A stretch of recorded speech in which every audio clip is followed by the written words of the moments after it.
Alguma vez na vida vocês já foram chamados de burros?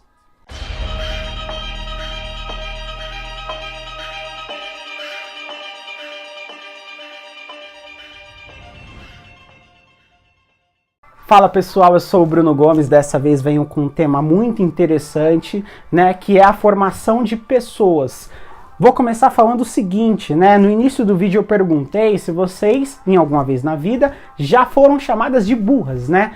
Vou inverter um pouco a pergunta. Alguma vez na vida você já chamou alguém de burro? Gente, é a pior sensação do mundo você ouvir de alguém que você é burro, entendeu? Isso pra mim é um dos piores, né? Uma das piores ofensas que uma pessoa em fase de aprendizado, em fase de formação profissional ou educacional, pode receber de alguém, gente. Vocês não têm ideia o quanto isso pode impactar no futuro de uma pessoa. Porque vamos lá, vamos falar um pouco aqui de psicologia, né? Primeiro, a psicologia reversa. Existem pessoas que quando você traz uma ofensa para ela desse nível, por exemplo, você é burro, isso você não vai conseguir fazer nunca. Você não consegue entregar esse tipo de coisa. Automaticamente aquela pessoa tenta provar ao contrário. Ela tenta provar o contrário, né? Isso é muito automático de alguns perfis. Provar de uma forma contrária, né, aquela ofensa que ela está recebendo. Mas não é todo mundo que pratica uma psicologia reversa, pessoal. Não é todo mundo. Existem pessoas que, ao ser chamadas de burras, criam um trauma dentro de si, uma autodefesa. Aquele tipo de atividade específica, ela já risca da lista dela. Ou seja, quantas pessoas desistiram de algumas profissões ou de alguns assuntos que elas poderiam ter futuramente um talento em cima daquilo, né? Poderiam fazer a diferença na humanidade em relação àquilo. Porque alguém foi lá e chamou ela de burra porque ela não conseguiu atingir na cabeça daquele acusador, né, um nível eficaz de excelência. Quantas vezes isso já aconteceu? Vocês querem um exemplo? Vocês já devem ter conhecido alguém que passou anos e anos odiando alguma coisa, odiando algum assunto ou alguma área. Chegou depois de muito tempo, conheceu alguém que amava aquele assunto, explicou para essa pessoa de uma maneira diferente e do nada ela começou a amar aquele assunto. Percebe como uma acusação, um xingamento, uma maneira que você trata uma pessoa pode fazer toda a diferença no resto da carreira dela, no resto da formação dela, faz parte do processo de formação de uma pessoa. Então, a gente tem que tomar muito cuidado com o que fala para essas pessoas, né? Então, pessoal, o processo educacional para essas pessoas, hoje em dia, é um pouco diferenciado. Você tem que pensar fora da caixa, né?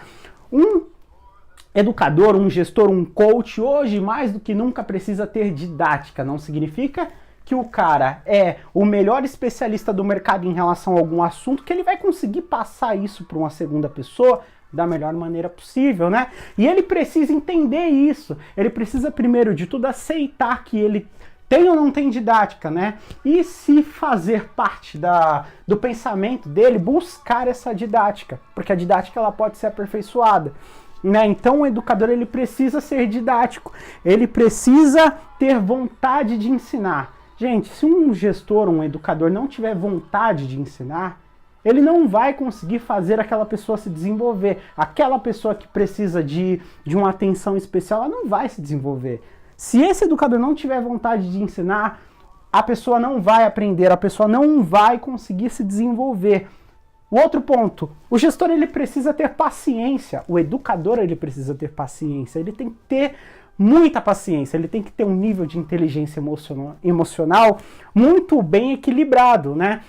Porque no processo de educação, no processo educacional, tudo pode acontecer, né? E você não pode se estressar se um profissional ou um aluno te pergunta 10 vezes a mesma coisa, né?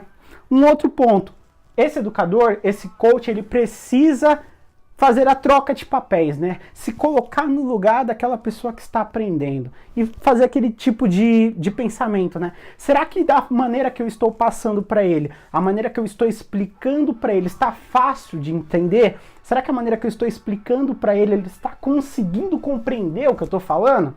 Certo? Se ele não entendeu, a culpa é dele ou a culpa é minha que não estou sabendo explicar direito?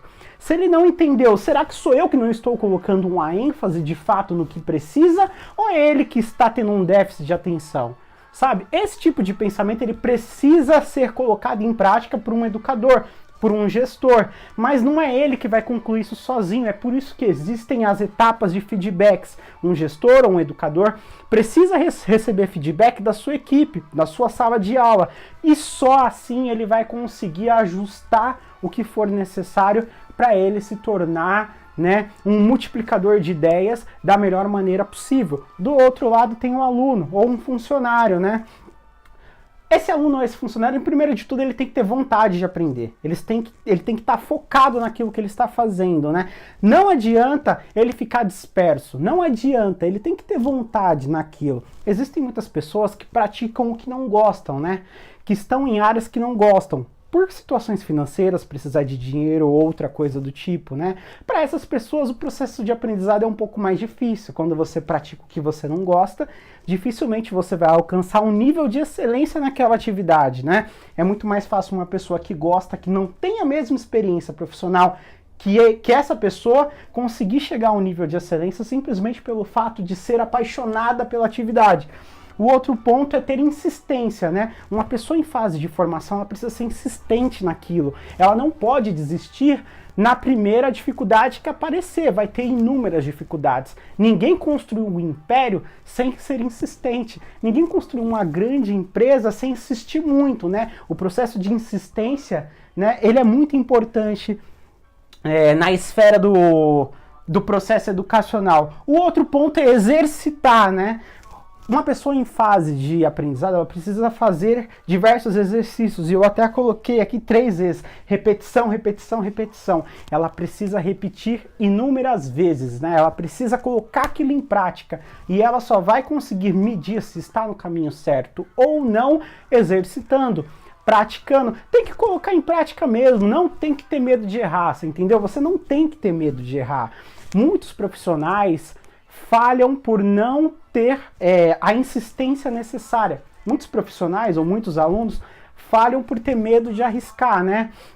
Tem até uma frase do William Shakespeare, né? Nossas dúvidas são traidoras e nos fazem perder o bem que poderíamos conquistar pelo simples medo de arriscar, né? Então, pessoal, essas duas pontas precisam andar aí em conjunto, né? Tanto o gestor ou o educador precisa aí praticar aquele tipo de didática diferenciada para fazer com que a sua equipe ou sua sala consiga atingir os melhores resultados possíveis. E do outro lado, né, o aluno ou o funcionário precisa enxergar naquele gestor um ponto de referência, né, da maneira que ele consiga ser transparente, né, o necessário para poder se desenvolver. Eu desejo muito que todo mundo consiga alcançar aí os seus objetivos, né, que todo mundo consiga ter aí um bom desenvolvimento nessa fase de aprendizado, sabe? Todos nós estamos em fase de aprendizado.